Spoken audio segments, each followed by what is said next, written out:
Well, I guess to get started, let's try and pinpoint, if we can, the origin of Silicon Messiah. Can you remember the first thought you had, the first idea, inkling, that would later find its way onto the album? Yeah, I didn't know that it was anything, but I knew that I wanted to do something about machine consciousness, and it was a 1 megabyte hard drive on my computer at the time, which was the biggest you could get. And I sat down in front of the computer and I just started typing. And I just kept typing whatever I thought about machine consciousness and everything. And I didn't know if it would make any sense. And in the end, I printed it out and I just left it. And as we were doing the songwriting and getting together for the album, somebody had the particular idea, the main theme, the dun dun dun dun, and I thought, I wonder if this would go with that. And it didn't even rhyme or anything. And as a lyric, it really worked. And so that was it. It was actually something. It was the first lyric I ever did that I didn't use a pencil or a pen for. And it seems really apt in a way. I never knew it would turn out that way. The first lyric I ever just typed into the machine, and that became Silicon Messiah. Nice. Because you have spoken in the past about your time with Maiden, giving you more confidence as a songwriter. Yeah, so I was going to ask if it was like an overall confidence boost, but that seems like a really specific example of where you felt that things seemed to flow a bit better than they did in the past. Well, I think working with Steve Harris, it helped me learn how to take an idea from your head and get it out there in the world and get it to sound like the idea in your head. And that's something I never really achieved before consciously. It was always an accident. You would always try to have an idea, and it would be great sounding like this, but never seemed to turn out that way. But then there is a way to get that idea and make it into the song that sounds something like the idea you have in your head.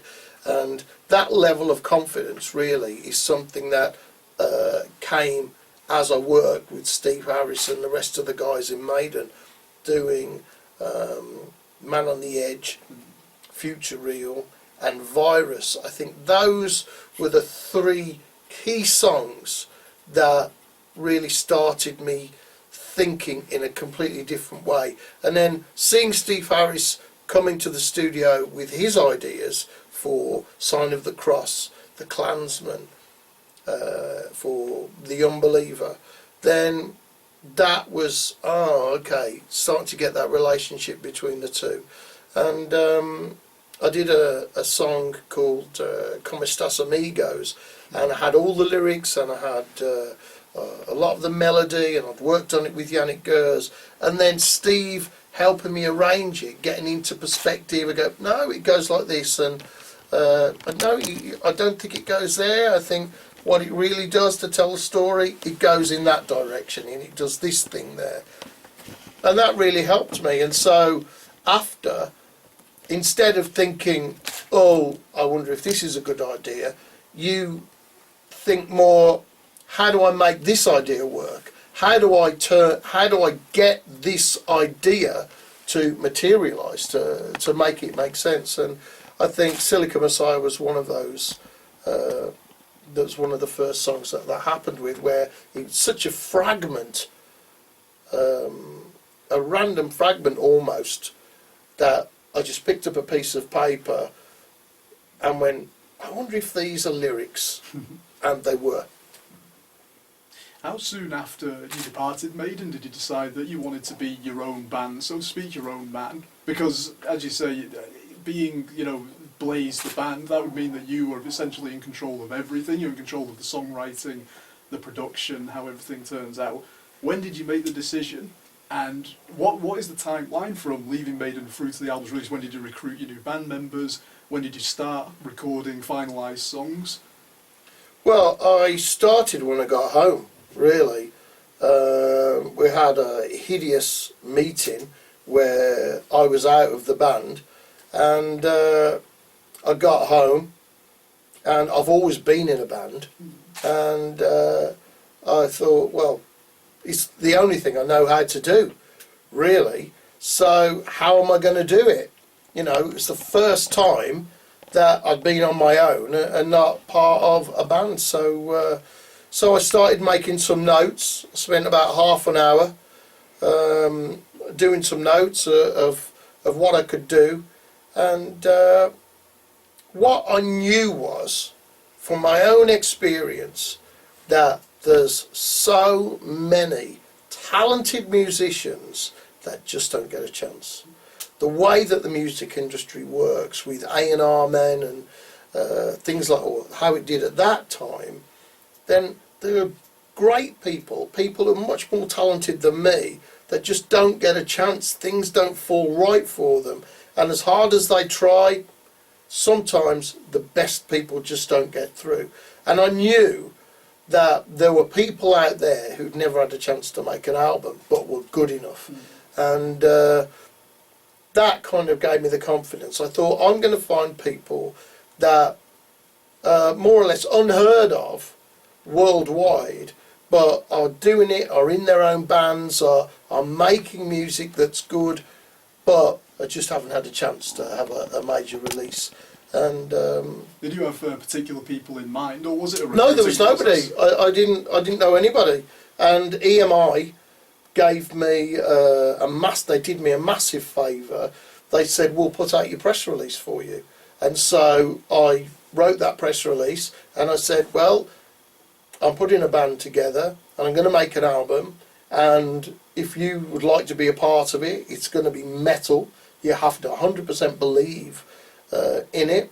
Then send me a tape and a photo, and that was it. That was starting the process, and I had about 800 tapes and CDs and stuff from all over the world, really, of people who really wanted to be a part of the project. And I settled on 4 English guys. Well, 3 at the time. I struggled to find a drummer. Jeff Singer didn't come along until the last minute, really. And it seemed to work. And I think the overall thing of the Silicon Messiah album, working with those men, it's something. It has pieces of real magic on that album. Some of it's good, and some of it is absolutely outstanding. And of course, it's something I'm very, very proud of. You have spoken about when you had the awful meeting, you left Iron Maiden, you were in the midst of writing a third Maiden album, and you said that this was the one that you felt would cancel out all the naysayers. It would finally put the boots to criticism of you as a frontman. What I want to know is, and we'll get into the specific songs that you brought over from your Maiden writing in a moment, overall, the finished Silicon Messiah album, how close is that to the third Maiden album that you had in your mind at the time that you left the band? Well, it's just a few song ideas that I had, and I really had a lot of confidence, and knowing that from the X Factor and from Virtual 11, that my songs and my songwriting was good enough to be a part of those albums, and my ideas were good enough to work with Steve Harris and the rest of the guys who got platinum albums all over the world, then I had a lot of confidence. So really, I was not trying to be anything apart, but I was trying to follow a feeling, and I think that was it, really. It was more of a vibe than anything else. It was just a feeling, and things seemed to just pull together right for me. Did the sound of the band, the Blaze band, and the style, the ethos, kind of come from the ideas that you had there, or did you build a band sound and then fit the ideas that you had to what you had developed? Well, for me, a band, a really individual sound, an individual sound working within the constraints of this narrow path of heavy metal, is about the individuals. And the sound of those individuals put together, that is the sound of the band. Not trying to make people sound a certain way, but get the best of them.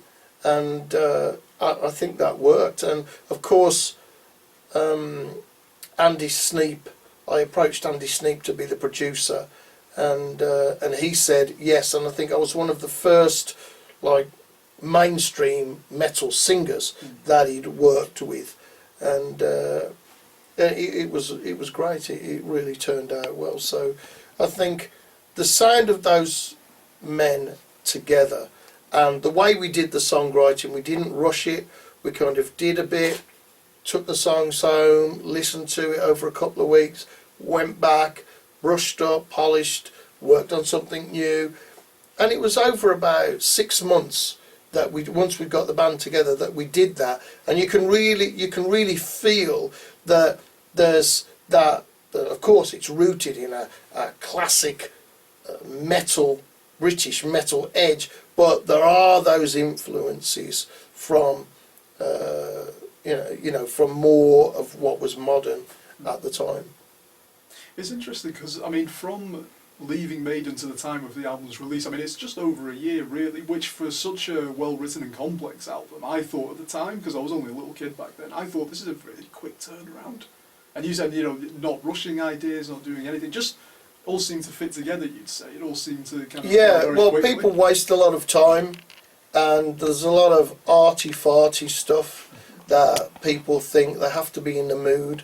Well, I'm a working class man, and I come from nothing, and I've worked jobs, so it don't matter if you're in the mood to go to work. If it's time to go to work, you go, and you just hope for the best. So I knew that when it came to recording, we wouldn't be messing about, because the way that I like to do things is it has to work live. So when you're in the rehearsal room, you have to feel that you could be performing this live. So if you get all of these songs together, you have to feel right. Well, I have to feel this could be a set list, and we could go out and we could perform this album as a full live set. And that's the feeling that I want before I go into the studio to start recording. And so I knew that if you have that feeling, if you are that prepared, if you know the details of what you're supposed to be playing, and you're really prepared and practiced, that you're saving hours and hours of time of recording. And that's the way I approached it. So the actual recording time wasn't so long, but the preparation did take a long time. And some things got done at the last minute, and some things were complete right at the start. But it's a constant sense of improvement and polishing and refinement. If you have a good idea, you're still trying to play it perfectly. You're still seeing what crash cymbal fits in this part. Does this detract from the vocal? Does that chord really sit well with the melody? Does the melody have to change? Does this have to change? And all of those tiny, tiny details, when you get those together before you go to the studio, it makes things a lot clearer. Then, when you're in the studio, it's less about talent and more about technique and execution. About, how it should be to get it right, so it's getting it right. It's not like, oh, should it be this way? Should it be that way? I'm not sure if this chord fits. That's all decided. You've done all that. So that's the way I like to do it. Remove as much uncertainty as possible. It's very interesting because when I listened to the album the first time, and I still think this, what I like about it is the way that the vocal presence is really the key thing. You hear a lot of metal albums that are built around the guitar and some maybe around the bass. There's some really haunting things. I'm thinking of the Silicon Messiah song. I'm thinking of Stare at the Sun here as well. Little bits of cadences, little held notes that seem to... They just make the hairs on the back of your neck stand up when you listen to them. So was that all by design, that the voice was going to be the main focus? Or was it, was it a natural thing that happened? Putting the vocal at the centre was another thing I learned from Maiden, because the vocal is always at the centre there. As much as whatever you think of Maiden, when you listen to it, really, that vocal, whether it be Paul, Bruce or myself, that vocal is always right there, recording and live. And that was a thing that I really wanted to do. And also going back to the Wolfsbane days, working with Brendan O'Brien and with Rick Rubin as producers, I learnt a lot from those guys. So when I had a lot more say in it, I knew that the vocal really had to be there. And I'd had a lot of disappointments with vocal sounds, and I worked very closely with Andy Sneath to get a particular sound and EQ on my voice. We spent a lot of time getting that to not just to sound good, but also to fit with the rest of the music. And well, there's a lot of hours and hours, and we'd even choose, like, so if my voice was really tired, you couldn't sing a certain bit, we'd go, that is the perfect texture to put in that bit of that song, and we would work like that. And when your voice gets really tired and your tuning starts to go, maybe you're not so good on the big long notes, but maybe the softer singing is the thing to do.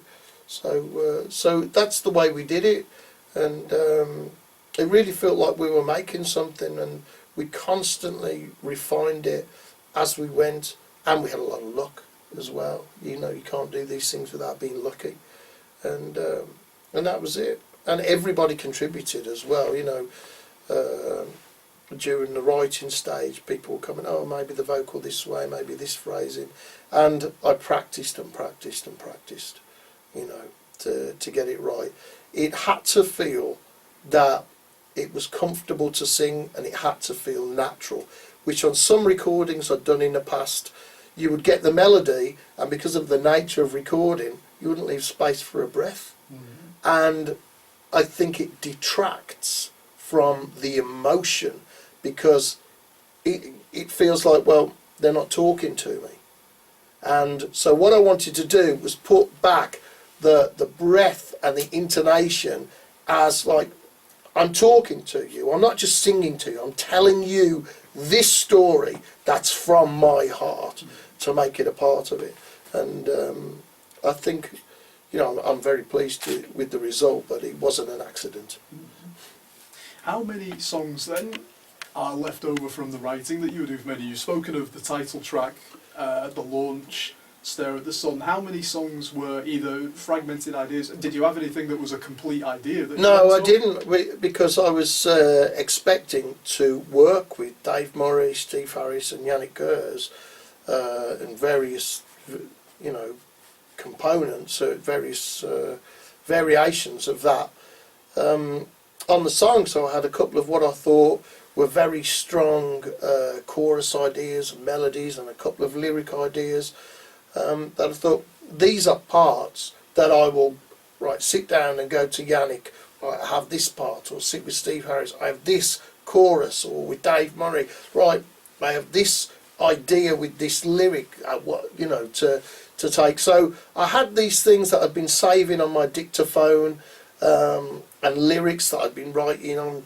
napkins and on the back of plane tickets, and you know, and stuff like this, and all these bits of paper that I'd been collecting with little notes and phrases on them, and so that's where I started. So everything then that's left over from the Maiden sessions is built up from little pieces, vocal ideas, little things like that. Yeah, but we never got together to do it, because it's everything that I had ideas for after Virtual 11. When we'd done Virtual 11, then it was all the stuff that I had ideas for then, going through to the Best of the Beast album, you know, where we had Virus. Then it's all stuff after that, and I was really itching to get to work. And the meeting that we had, they said, we want you to, you know, we're having a meeting in London, I think it was in January or something. And I thought, this must be about the US tour or whatever, and when we're going to record the next album. And it was like, no, Bruce is coming back and you're out. So, oh. So that was it really.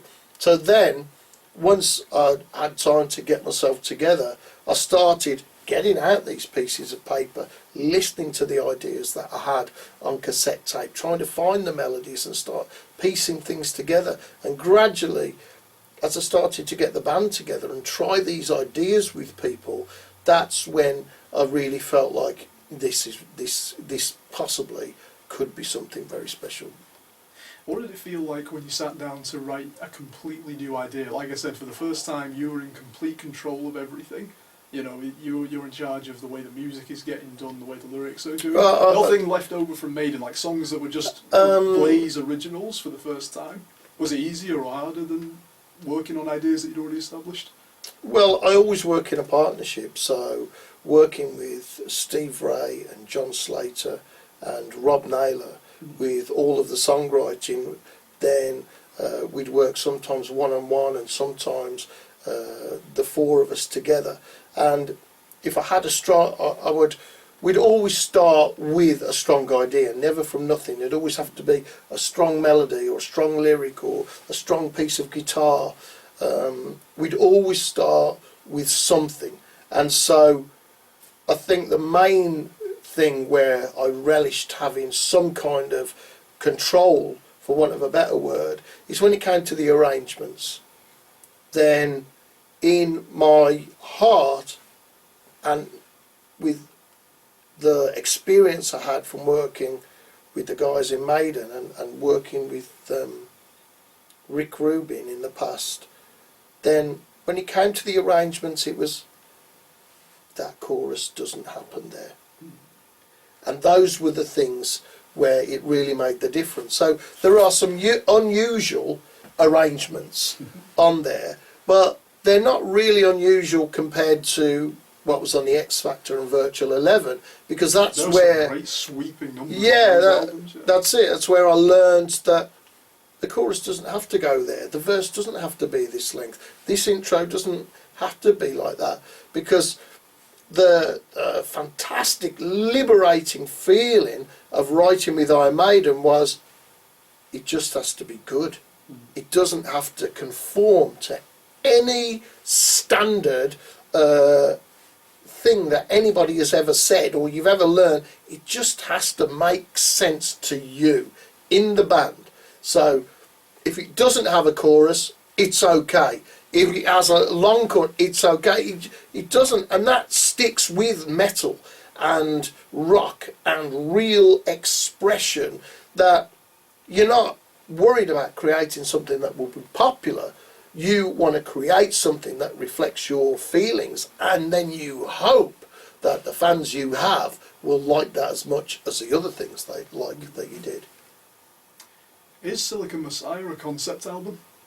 It's starting in the direction of a concept album, because I'm really into science fiction, and I was very into what was happening with computers at the time and how things were going so fast. The theory of Ray Kurzweil of computing power, doubling every doubling, and all of this, and his idea that that human consciousness could be stored on a terabyte hard drive, and that, when it was a megabyte, was the biggest thing. You thought, oh, that's it, when are we going to see this terabyte? They're commonly, widely available. I used it to make my last two albums, a terabyte hard drive. So all of that was happening around the same time. So it does have a heavy feeling of science fiction and also the information revolution. But what I found interesting was looking back and going back to the very first machines that were made and the Industrial Revolution and what Robert Stevenson did and all of these. I found the quotes I found things that these men had said, and then I found the things that people were saying about the information technology and the computer age, and they were identical.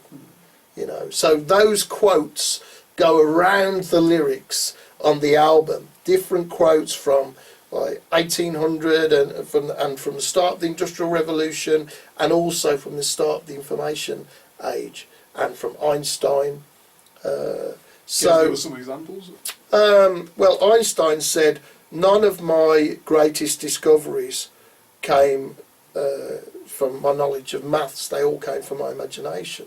So it's very, very encouraging that like the father in one way, or you know, one of the huge, the absolute giant of what is modern physics, says, well, imagination is more important than knowledge. And that's an incredible thing, that he imagined things and then he worked it out. And science is a guess. It starts with a guess. You guess, you know, I'm guessing that this works like that. Then you do the experiments, then you do the testing. And it doesn't matter what your name is or who you are, Einstein or Blaze Bayley or whatever, it don't matter who you are. If the testing and the experiment does not add up, it just, your guess was wrong. And it's when they get it right and everything goes right that you know, there's some brilliant discovery. So of course I was into all that around the time of Silicon Messiah and looking forward, and I really thought, you know, that it is another industrial revolution, but now it's the information revolution, and you know, now it's internet, and you know, years later things have changed again. And I think it's if you're into these things, it's a very, very exciting time to be alive. I want to talk about the philosophy of the album. The title track is fascinating to me. The idea of a Messiah that's born out of human technology, because of course Western theology, you know, Christianity and Islam in particular, talks about human beings being distinct from, you know, the Messiah. It's an interventionist Messiah. How did you formulate this idea of a Messiah that's man-made, a Messiah that evolves from humanity and then turns it around with humanity and says, I've come to save you now, you've created me, I've evolved from you, now I'm here to save you? Well, it's an idea that has been around since the first computers, and it's a fear, it's a paranoia that there will be a machine that becomes so powerful it will, you know, create its own world, and that I really liked that idea. And you know, it's heavy metal, isn't it? So there is a darkness to it. There is a sadness, and I'm a melancholy, dark person at times. I'm attracted to that darkness. So the idea that all these small things and these personal computers that were never ever predicted, right? No one predicted personal computers. They predicted flying cars in the future, but no one predicted personal computers. They've happened. So the idea that not military computers, which was during the Cold War, the computers could take over and start nuking each other, or start talking to each other and decide, well, we're not going to nuke anything, in fact we're going to take over everything. But the idea of all these small computers in our homes connecting with each other, that to me, and the internet almost like a consciousness, like a hive mind, that to me was a very appealing thing. And the total resignation of someone taking over. Some people are really attracted to the idea of someone telling them what to do. And in organised religion, there are some people who, right, God says that wrong, and someone goes, oh, thank God, someone knows what's right and wrong. So I liked the idea that it would be unstoppable, that a consciousness would arise, but it would be so powerful that it would take over. Individuals would be powerless, because everything that was important, you have given over all of your free will, if you like, You've relied on machines. You've said, oh, you can wake up to a hot cup of tea. A machine will make it. You can have breakfast. You haven't got to go to the supermarket. The machine will order your food. Someone will deliver it. To eventually going, well, if all the machines say this won't happen, and you can't get into your car, and you can't do this unless you do what I say, then I really like the idea. And it's so desperate. It's a very dark idea that an entity will take over, whereas at the moment many people believe an entity is already in charge but can't be seen. Getting back to the idea of it being a concept album, I mean, when I listen to it, and feel free to correct me if I'm wrong, because I probably am, I'm cut the idea of an episodic story that's being told track by track. It's the establishment of machine consciousness, it's the evolution of it, and then rising up to messiah status. Then there's 3 tracks about humanity being exiled into isolation, finally in desperation using machinery to take to the stars, and then finally succumbing to the beauty of infinity in a way. Mm-hmm. Was that, when you were writing the album, did you have an idea of a story that was being told track by track, or is each track an individual story that share themes? Yeah, there's a lot of shared themes on the album, and I think it's one of these things where not being aware of it, but I think you're right, that was at work, but you're not aware of it when you're in it, when you're in the thick of it. It's right, and this lyric is about this, and this is about this, and this one references that, and it's a time of my life when a lot of things came together, and and it did make sense in that way, and I really like it. I really like the way that all of those ideas, each thing, each song, you can pick out on its own and hold it up and go, yeah, that is a complete song. But in the context, the more you hear that everything in the context of everything else, then they all start to reference each other and make sense. So, yeah, it's... There's some very interesting callbacks. I mean, in Ghost in the Machine, there's a very prominent lyric of asking people, do you want immortality? Do you want to live forever? You get to the hunger, and it's talking about humanity's frail existence, footprints on the shore. It's just like that.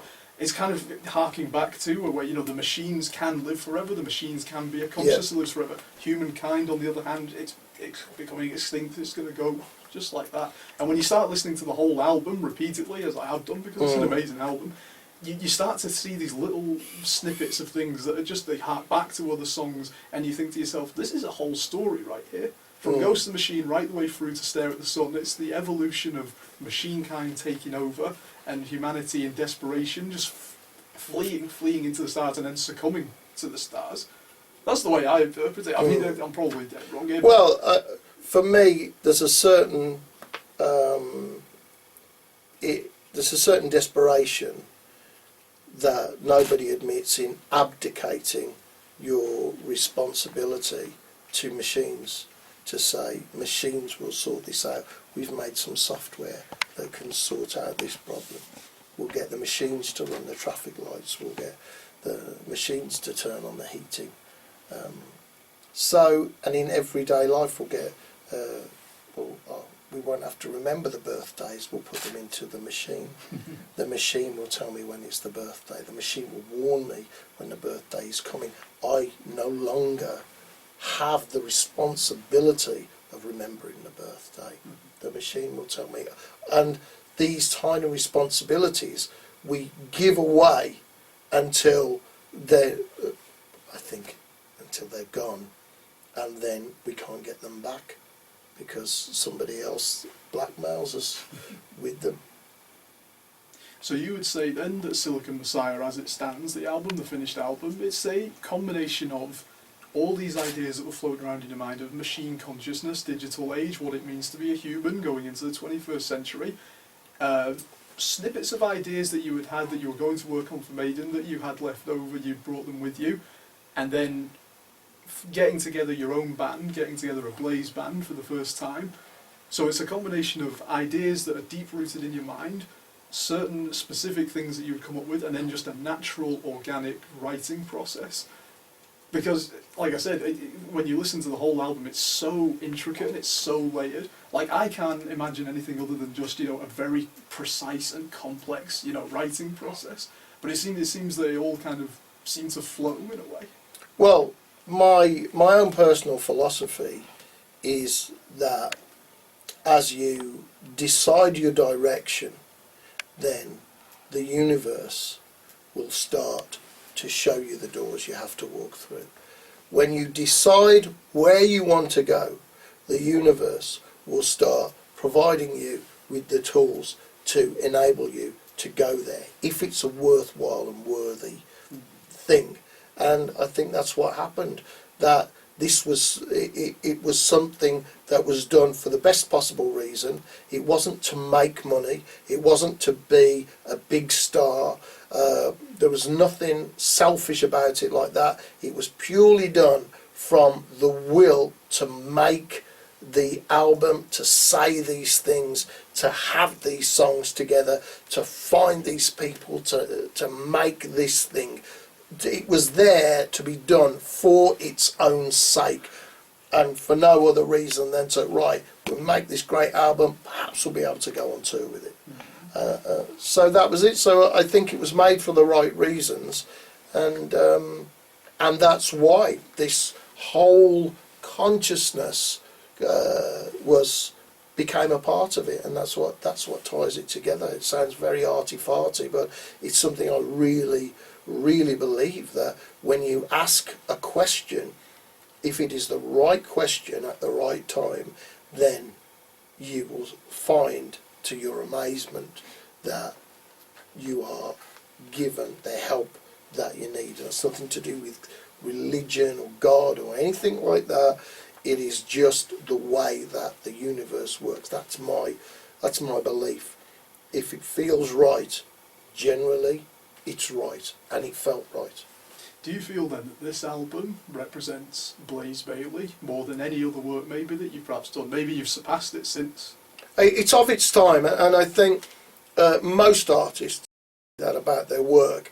It is of its time. What is incredible to me is that people listen to it now and treat it like a new album. I have fans coming to me now that didn't even know I was in Maiden. They've come to me, it's the first thing they've heard. They've got Silicon Messiah, it's their favourite album. And there are people that have followed me for 30 years and they go, oh, this is my favourite album. And some people, and this is very, very humbling, some people say, this is my favourite album of all time. And that, when you like, we all love music and we've all been followed different bands, and as someone who is a fan as well, when someone says that to me, it's incredible, because music is such an important part of my life, and there are albums that are really important to me in my life, and for someone to say that my album is important in their life, and it's like the most important album, is just, it's a very, very humbling feeling, and it's one I'm very grateful for, because it never ceases to amaze me that I did something just for the right reasons, with the right people at the right time. Something came together, and it still feels valid now, so far, after the original date. I think it's an impossible album to just listen to and then not give it any further consideration. There's a deepness to it. There's a philosophy to it. There's musical intricacies that just are incredible. To the casual listener, I've listened to a lot of heavy metal albums, but this one, it has its own kind of identity in a way that makes it stand out. And I think that's what people respond to a lot. It just speaks to you. And I feel this way personally. It speaks to me in more of a way than the two Iron Maiden albums, because it does feel very, centered. It feels like this is Blaze Bayley, this is, his ideas, these are his philosophy and everything. I mean, there are certain tracks, the launch sounds like a Maiden track, and then you get other songs like Ghost in the Machine and The Hunger that are very uniquely yours. I've listened to them and I go, that is the Blaze Bayley sound. Yeah. But it all works together, it all flows together. Yeah. So for these various reasons, it's got to be, I think, one of the albums of this century, because of course it was right at the start of the century it came out, just most well written, Oh, thank you. most intricately written. You can't stop listening to it, Blaze. I haven't been able to stop listening Oh, to it for a long time that's now. great news. It's just, it's an interesting album. I think that's the great thing. I listened to you on Bruce Dickinson's radio show, and he said the exact same thing. It's an interesting album. Yeah. You can't listen to it, you know, just passively. You have to engage with it, and that's the great thing about the album. And that's the genius of the songwriting, I think. Oh, well, thank you very much.